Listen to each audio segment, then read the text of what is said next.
दोस्तों, खुशी तिवारी नाम की एक लड़की होती है और वह मोबाइल में रील देखती है। रील देखते देखते रील को स्क्रॉल करते करते उसकी नज़र एक रील के ऊपर टिक जाती है। दरअसल एक रील में, जो कि मध्य प्रदेश के जबलपुर का एक गांव है, रिमझा गांव लगता है, और उस गांव में शिव भागवत कथा चल रही थी। भागवत कथा के दौरान ही अनिरुद्धाचार्य से बहुत ही मशहूर भागवत कथा करने वाला होता है, कथावाचक होता है यह। उनसे एक व्यक्ति सवाल करता है। वह कहता है कि मेरे 18 एकड़ की जमीन लगती है, लेकिन मेरी शादी नहीं हो रही है। तो वह उस कथावाचक से कहता है कि क्या लड़की वालों को यह जमीन दिखाई नहीं दे रही। और फिर जो ये खुशी तिवारी थी, यह उसकी नज़र इस रील के ऊपर टिक जाती है और वह बार बार इसी रील को देखते ही जा रही थी। वह एक बार देखती है, फिर से देखती है, क्योंकि वह उस रील को बार बार देखती है। और जब वह लड़की यह रील देख रही थी तो उस समय उसका भाई भी वहां से गुजर रहा था। तो उसका भाई बोलता है कि तुम क्या देख रही हो। तो वह कहती है कि हमें इस व्यक्ति से बात करनी चाहिए। और जो खुशी तिवारी थी, इसके भाई का नाम संदीप था, वह उस रील को देखता है और देखने के बाद अपनी बहन से कहता है कि तुम चिंता ना करो, तुम परेशान मत हो, मैं इससे बात करता हूँ। वह लड़का अपनी बहन से उस लड़के के लिए मिलने के लिए अपने गांव से लगभग 600 किलोमीटर दूर उस व्यक्ति के पास चला जाता है मिलने के लिए। और वह उस व्यक्ति के पास जाने के बाद उस व्यक्ति से कहता है कि मैं तुम्हारे रिश्ता लेकर आया हूँ, मेरी बहन का तुम्हारे लिए। और 600 किलोमीटर दूर वह लड़का पहुंच तो जाता है, लेकिन वहां पर एक भयानक कत्ल होता है।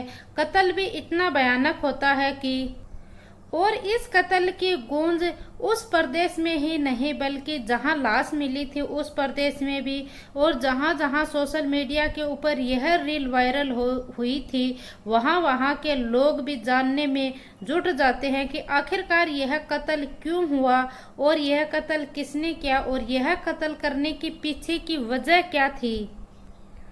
और आज की इस कहानी के माध्यम से हम यही जानने की, यही समझने की कोशिश करेंगे कि आखिरकार कत्ल क्यों हुआ और किसने किया। यही जानने की, यही समझने की कोशिश करेंगे। नमस्कार, राधे राधे, जय श्री कृष्णा। मैं पूजा, और आज की जो सच्ची घटना मैं आपको सुनाने जा रही हूँ, यह सच्ची घटना है उत्तर प्रदेश की। और उत्तर प्रदेश का ही एक जिला है कुशीनगर, और कुशीनगर का एक सर्किल है काशी सर्किल, और कस्या सर्किल क्षेत्र का ही एक थाना लगता है हाटा। और हाटा थाने क्षेत्र में एक कस्बा लगता है, उसका नाम है सुकरोली। और सुकरोली के ही वार्ड नंबर 4 और वार्ड नंबर 4 का मजला नाला में दक्षिण की तरफ, यह बात कर रहे हम 6 जून 2025 के दोपहर के लगभग 3 बजे के आसपास का समय था। और यहाँ पर कुछ महिलाएं, कुछ बच्चे और कुछ बुजुर्ग लोग अपनी बकरियां चरा रहे थे। और वह बकरियां चरते चरते झाड़ियों में जाकर चरने लग जाती हैं। तो वह महिला अपने बच्चों से बोलती हैं कि जाओ तुम उन बकरियों को इधर ले आओ, वह झाड़ियों में जाकर फंस गई हैं। और जैसे ही वह बच्चा उस झाड़ियों में बकरियों को लेने के लिए जाता है, तो वहां पर जाने से उस बच्चे की चीख निकल जाती है। और चीख सही में निकलती है, क्योंकि उस बच्चे ने वहां पर एक लाश देखी थी। फिर उसकी माँ उसके पास आती है और उसकी माँ ने देखा कि नीले रंग की पैंट पहने हुए एक व्यक्ति और लाल रंग की चेक की शर्ट पहने हुए एक व्यक्ति वहां पर पड़ा हुआ है, जो कि वह मर चुका है। और जो व्यक्ति था उसकी गर्दन में एक बड़ा सा चाकू फंसा हुआ था। फिर उस महिला ने भी जोर जोर से चीखना और चिल्लाना शुरू कर दिया। और उसकी चीख की आवाज आसपास के लोग सुनते हैं। जब वह चीखती है, चिल्लाती है, तो उसकी आवाज वार्ड नंबर 4 तक भी पहुंच जाती है। और वार्ड नंबर 4 की जो सभा सदस्य होती है, जो शशि चौधरी, उस तक भी यह आवाज पहुंच जाती है। फिर जो ये शशि चौधरी है यह भी वहां पर आती है और सभी से कहती है कि आप सभी लोग पीछे हट जाए, और यह तुरंत पुलिस को सूचना देती है और कहती है कि यहाँ पर एक लाश है और लगता है कि इसे किसी धारदार हथियार से काटा गया है और इसके गले में एक चाकू भी फंसा हुआ है। और फिर यहाँ तुरंत मौके पर पुलिस पहुंच जाती है और जो कस्या सर्किल ऑफिसर होते हैं कुंदन सिंह कुमार और एसएचओ की टीम वहां पर पहुंच जाती है, और ये एसएचओ राम शाह है चौहान और फोरेंसिक टीम के साथ यह वहां पर पहुंच जाते हैं और बाकी अधिकारी भी वहां पर पहुंच जाते हैं। और फिर वह वहां पर आकर देखते हैं तो पता चलता है कि वाकई में ही किसी व्यक्ति के ऊपर बार बार किसी धारदार हथियार से बार बार उसके ऊपर वार किया गया था और एक चाकू था वह उसके गले में फंसा हुआ था। और फिर पुलिस वाले इस जो डेड बॉडी थी इसको पोस्टमार्टम के लिए भेज दिया जाता है, और जो फोरेंसिक टीम थी वह भी अपने काम के ऊपर लग जाती हैं और पुलिस वाले भी अपने काम के ऊपर लग जाते हैं। फिर जहां जहां तक ये सूचना जाती है वहां वहां तक के लोग इकट्ठे होने लग जाते हैं कि आखिरकार ये मरने वाला व्यक्ति कौन है, कहां से है, किसने इसे मारा है और इसके मारने के पीछे की वजह क्या है, और इसके पीछे की मारने की वजह क्या थी। आखिरकार ये तमाम सवाल थे, यह सोशल मीडिया के ऊपर बहुत तेजी से तैरने लग जाते हैं। फिर यह मामला अखबार में छपता है और अखबार में छपने के बाद एक हाटा थाना क्षेत्र है उसमें इसकी एफआईआर दर्ज की जाती है और इसमें मुकदमा अपराध 365/25 बीएनएस की धारा 301/1238 और बीएनएस अब की एफआईआर दर्ज कर ली गई है। और फिर मरने वाले के बारे में पता चलता है कि बार बार उसके ऊपर धारदार हथियार से चाकू घोंपा गया था और उसकी वजह से ही उसकी मौत हुई है। क्यों, किसकी और किसने हत्या की है, आखिरकार यह सब सवाल थे। ये सोशल मीडिया के ऊपर बहुत तेजी से तैर रहे थे और यह सवाल अखबार में भी छप गए थे। और इसमें पुलिस के भी विभिन्न पोर्टल होते हैं, पुलिस ने भी अपने अलग अलग पोर्टलों के ऊपर भी यह सूचना दी थी, लेकिन कहीं से कुछ भी सुराग नहीं लग रहा था। आखिरकार जो ये डेड बॉडी थी यह 6 जून को मिली थी और ऐसे ही करते 7 जून, 8 जून, 9 जून, 10, 11, 12, 13 है, ऐसे करते करते 14 जून तक यह समय बीत जाता है और पुलिस के हाथ खाली हो जाते हैं। ऐसे ही करते करते आखिरकार 20 दिन बीत जाते हैं और 20 दिन के बाद पता चलता है कि मरने वाला कौन है और मारने वाला कौन है, इन सब के बारे में कुछ भी पता नहीं चलता है। और फिर आखिरकार पुलिस को 27-28 जून को एक लीड मिलती है और वह लीड पुलिस का एक पोर्टल होता है, सेंट्रल पोर्टल होता है, उसके माध्यम से एक व्यक्ति जो कि वह कहता है कि ये जो मरने वाला व्यक्ति है इसका नाम इंद्र कुमार है और इसकी उम्र लगभग 45 वर्ष है और जो कि यह पटवारा खितौली का एक गांव लगता है, थाना उसका मिजोला लगता है, जबलपुर मध्य प्रदेश का रहने वाला होता है। आखिरकार यह पता चलता है कि जो इसका भाई है, मरने वाले का भाई है अजय कुमार तिवारी, और यह मजोली थाने में ही अपने भाई के एफआईआर दर्ज करवाई है। 8 जून 2025 को उसने एफआईआर दर्ज कराई थी कि मेरा भाई अचानक से लापता हो गया है। फिर यहाँ पर पुलिस को गुमशुदगी की रिपोर्ट के बारे में पता चल जाता है सेंट्रल पोर्ट के माध्यम से, और फिर जो कुशीनगर की पुलिस है उसको पता चलता है तो वह उस व्यक्ति की यानी कि इंद्र कुमार की जो मोबाइल है उसकी सीडीआर निकलवाई जाती है। जब उसके मोबाइल की जो सीडीआर निकलवाई जाती है और उसके मोबाइल की जो सीडीआर निकलवाई थी उससे पता चलता है कि वह उस व्यक्ति के टच में कौन कौन था और वह व्यक्ति कहाँ कहाँ गया था, किस किस से मिला था। और इन सब के निकालने के बाद पुलिस को 3 नाम सामने आते हैं पुलिस के सामने, जिसमें एक नाम होता है साहिबा बानो जो कि मीठा बेल थाने जहागाह जिला गोरखपुर की रहने वाली है, उत्तर प्रदेश की रहने वाली है। और साथ ही एक शमसुद्दी अंसारी है जो कि सोनबरसा थाना गोरखपुर, और एक और व्यक्ति होता है कौशल कुमार सांडा होता है जो कि गोरी बाजार जिला देवरिया का रहने वाला है। जब यह 3 नाम पुलिस के सामने आते हैं तो पुलिस ने इन तीनों लोगों को हिरासत में लिया। हिरासत में लेने के बाद पुलिस ने इन्हें रडार के ऊपर लिया। फिर पुलिस ने इसने हिरासत में लेने के बाद जब इनसे पूछताछ की तो पता चलता है कि जो ये साहिबा बानो है यह कौशल कुमार से प्रेम विवाह करती है। और प्रेम विवाह करने के बाद यह गोरखपुर का ही एक कूड़ा घाट जगह लगती है, वहां पर यह किराए के मकान में रहने लग जाती है। और ये साहिबा बानो इसको ना जो शादी होने के बाद इसने अपना नाम बदलकर खुशी तिवारी रख लेती है। और जो इसका प्रेम विवाह था वह बहुत ही अच्छे से चल रहा था, खुशी खुशी। और ये साहिबा बानो है, यह एक दिन सोशल मीडिया के ऊपर रील देख रही थी और रील देखते देखते यह एक रील के ऊपर टिक जाती है। और यह उस रील के ऊपर टिकती है जिसमें इंद्र कुमार, जो एक बहुत ही मशहूर कथावाचक है अनिरुद्धाचार्य, उससे यह व्यक्ति सवाल करता है कि मेरी 18 एकड़ की ज़मीन है, फिर भी मेरी शादी नहीं हो रही है, और लड़के वालों को क्या मेरी 18 एकड़ ज़मीन नहीं दिखती है।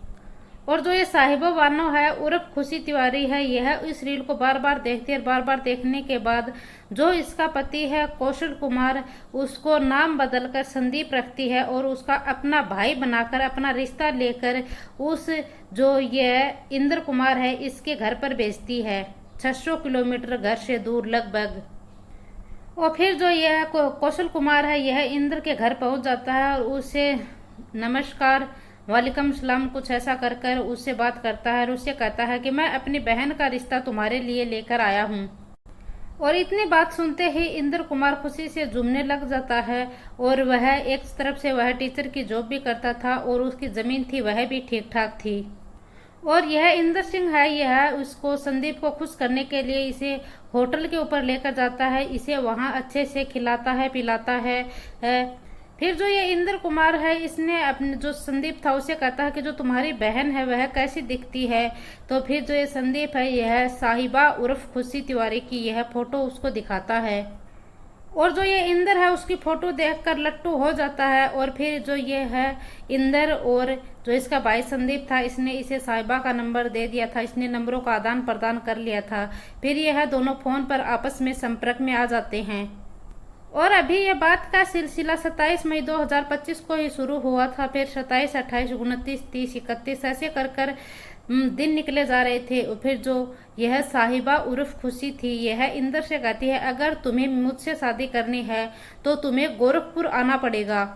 और वह खुशी कहती है कि तुम्हें यहाँ पर आकर मेरे परिवार वालों से बात करनी होगी और परिवार में कुछ ज़्यादा लोग नहीं हैं, एक भाई है, तुम आकर मेरे भाई को मना लो, फिर हम दोनों शादी कर लेंगे। और आखिरकार वह व्यक्ति इंद्र था, वह 2 जून 2025 को वहां पर पहुंच जाता है। लगभग 600 किलोमीटर की दूरी तय कर कर इंद्र कुमार जो साहिबा बानो उर्फ खुशी थी उसके पास पहुंच जाता है।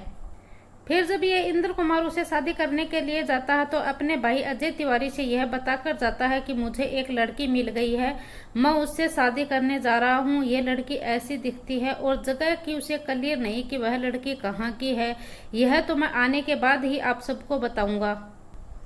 और यह जो खुशी है यह इंद्र को गोरखपुर बुलाती है, लेकिन यह गोरखपुर से अलग दूसरी लोकेशन के ऊपर इसको लेकर जाते हैं 3 जून 2025 को। और जहां इसे लेकर जाते हैं वहां पर यह पहले तो संपत्ति का अलफनामा वहां पर तैयार करवाते हैं। और जो इन्हें जमीन का अलफनामा लिखवाया था उसमें यह लिखवाया जाता है कि जो ये इंद्र कुमार है इसके मरने के उपरांत जो उसकी जमीन जायदाद है उसका अधिकार सिर्फ उसके ऊपर, जो ये साहिबा बानो है इसका अधिकार है उसके ऊपर। और यहाँ पर सब कुछ ठीक ठाक चल रहा था, सब कुछ प्लानिंग के मुताबिक ही चल रहा था। और फिर अगली तारीख आती है, अगली तारीख आती है तो यहाँ से यह निकलकर एक गाड़ी होती है यूपी 53 ED 6129, इसमें बैठते हैं। और इसमें यहाँ से यह और इसमें जो ये लड़की खुशी है यह बैठती है और साथ में ये जो इंद्र कुमार है यह बैठता है और जो ये कौशल है यह भी इसी गाड़ी में बैठता है। और इसमें एक व्यक्ति और है शमसुद्दीन नाम का, वह जो ये गाड़ी हायर कर रहा है, गाड़ी को चला रहा है। और यह कौशल है, यह जो खुशी है इसका पति है, लेकिन यहाँ पर यह भाई की भूमिका अदा कर रहा है। और यहाँ से ये गोरखपुर को छोड़ते हैं और गोरखपुर को छोड़ने के बाद यह कुशीनगर पहुँचते हैं। और कुशीनगर में पहुँचने के बाद कुशीनगर की एक जगह लगती है, सर्किल लगती है, जिस जगह का नाम होता है कश्या। और कश्या में यह 5 जून 2025 को यह एक आइडियल नाम का होटल होता है और इस होटल में रुकते हैं। और इस होटल में रुकने के बाद यह शादी कर लेते हैं। और यहाँ होटल में ही एक झूठ मूठ के प्रायोजित शादी की जाती है, क्योंकि वह उसके मांग में सिंदूर भरता है, मंगलसूत्र पहनाता है। ऐसे ही नॉर्मल फॉर्मेलिटी की शादी होती है। और जो ये इंद्र कुमार था, यह अपने घर से लगभग 1,30,000 रुपए के जेवरात लेकर आया था। वह भी उस लड़के को पहनाए जाते हैं। और फिर शाम होती है, और फिर जब यह सुहागरात की बात आती है तो शाम को यह तसल्ली से बैठकर खाना खाते हैं। जब ये खाना खा रहे थे तो इंद्र भी इसमें बड़ी खुशी से खाना खा रहा था। तो इंद्र को ये नहीं पता था कि जो खाना वह खा रहा था उसमें नशीली दवाई मिलाई गई है। और इसको बिल्कुल भी इस बात की जानकारी नहीं थी कि वह जो खाना खाएगा उसे खाते ही नींद आएगी। और इंद्र तो बिल्कुल बस उतावला ही था, क्योंकि उसकी 42 से 45 की उम्र में उसकी शादी हो रही थी। और जिस लड़की के साथ उसकी शादी हुई थी, आज उसके साथ वह सुहाग रात मनाएगा। उसे क्या पता था कि जो खाना खा रहा था वह खाते ही वह उसे नींद आ जाएगी। और जब यह बेहोश होता है, बेहोश होने के बाद यह लोग यहाँ से इस जगह को छोड़ने का इरादा बना लेते हैं। जब यह लोग इस जगह को छोड़ने का इरादा बनाते हैं तो यूपी 53 ED 6129 इस कार में बैठते हैं। और इस गाड़ी को जो शमसुद्दीन चला रहा था और जो इंद्र था, इसको बेहोशी की हालत में सुकरूली के एक इलाके में ले जाया जाता है। और वहाँ का वार्ड नंबर 4 होता है। और यहाँ ले जाने के बाद वहाँ पर झाड़ियों का सा इलाका आता है, और वहाँ पर इसे रख कर इसके ऊपर एक से बढ़कर एक चाकू से वार किए जाते हैं। और फिर जो उसका चाकू था वह भी उसकी गर्दन में फंस जाते हैं। फंसने के बाद वह उसे वहाँ पर छोड़कर चले जाते हैं आराम से, क्योंकि वह मर चुका था। उसको वहीं झाड़ियों में फेंक कर वह आराम से निकल जाते हैं वहाँ से। और उसके पास जो जेवरात थे, मोबाइल थे, पैसे थे, वह सब उसके पास से लेते हैं और लेकर वहां से निकल जाते हैं। और वह यह सोचते हैं कि अब किसी को कुछ भी कानो कान खबर नहीं होगी। और आखिर जब कत्ल करने वाला है वह आखिरकार कोई ना कोई सबूत तो छोड़ ही देता है। जब पुलिस पूरी ईमानदारी के साथ अपना काम करती है, पुलिस को उसमें चाहे कोई जोड़ गांठ बैठाना पड़े और पुलिस को थोड़ी मशक्कत करनी पड़े, पुलिस उस कातिल तक पहुंच ही जाती है। और पुलिस ने यही काम किया था, यहाँ पर अपनी पूरी ईमानदारी दिखाई थी। और पुलिस ने उस लड़के तक भी पहुंचा जो साहिबा बानो होती है, जिसने प्रेम विवाह किया था कौशल के साथ, उसे ही अपना भाई बनाया था। और यह दोनों मिलकर एक ऐसे व्यक्ति की हत्या कर देते हैं जो बिल्कुल अकेला था, जिसके माँ और बाप थे वह तो पहले ही मर चुके थे। और ये इंद्र कुमार था, इसका भाई था अजय तिवारी। यह जाकर अगर पुलिस में मामला दर्ज नहीं करवाता तो शायद यह मामले का खुलासा कभी होता ही नहीं, और शायद पुलिस इंद्र के कातिलों तक कभी पहुंच ही नहीं पाती। और दोस्तों, पुलिस ने इन तीनों आरोपियों को गिरफ्तार कर इनको जेल भेज दिया गया है। और जो ये इंद्र कुमार थे, इसके मारने के पीछे की वजह यह थी कि इसने अनिरुद्धाचार्य से जो सवाल किया था उसमें इसने अपनी संपत्ति के बारे में बताया था, और इस संपत्ति को हड़पने के लिए ही इन लोगों ने इसका कत्ल किया था। यह खुशी तिवारी होती है उर्फ साहिबा बानो, और जो इसका पति होता है कौशल, और एक ये शमसुद्दीन। आखिरकार यह तीनों लोगों ने पहले से ही स्टिक प्लान बनाकर इस घटना को अंजाम दिया था। लेकिन यह अंजाम, इस घटना का जो अंजाम दिया था, यह ज्यादा दिन तक टिक नहीं पाता है और यह पुलिस की पकड़ में आ जाते हैं। और इन सब के बारे में पुलिस ने यह भी जांच की है कि कहीं इन लोगों ने पहले तो कोई ऐसी घटना को अंजाम नहीं दिया है। तो पुलिस को पता चलता है कि इन लोगों ने पहले तो ऐसी कोई घटना को अंजाम नहीं दिया था। दोस्तों, इस पूरे घटनाक्रम को सुनाने का उद्देश्य किसी को दिल को ठेस पहुंचाना नहीं है, किसी को परेशान करना नहीं है, बल्कि आपको जागरूक करना है, सचेत करना है। जय हिंद, जय भारत।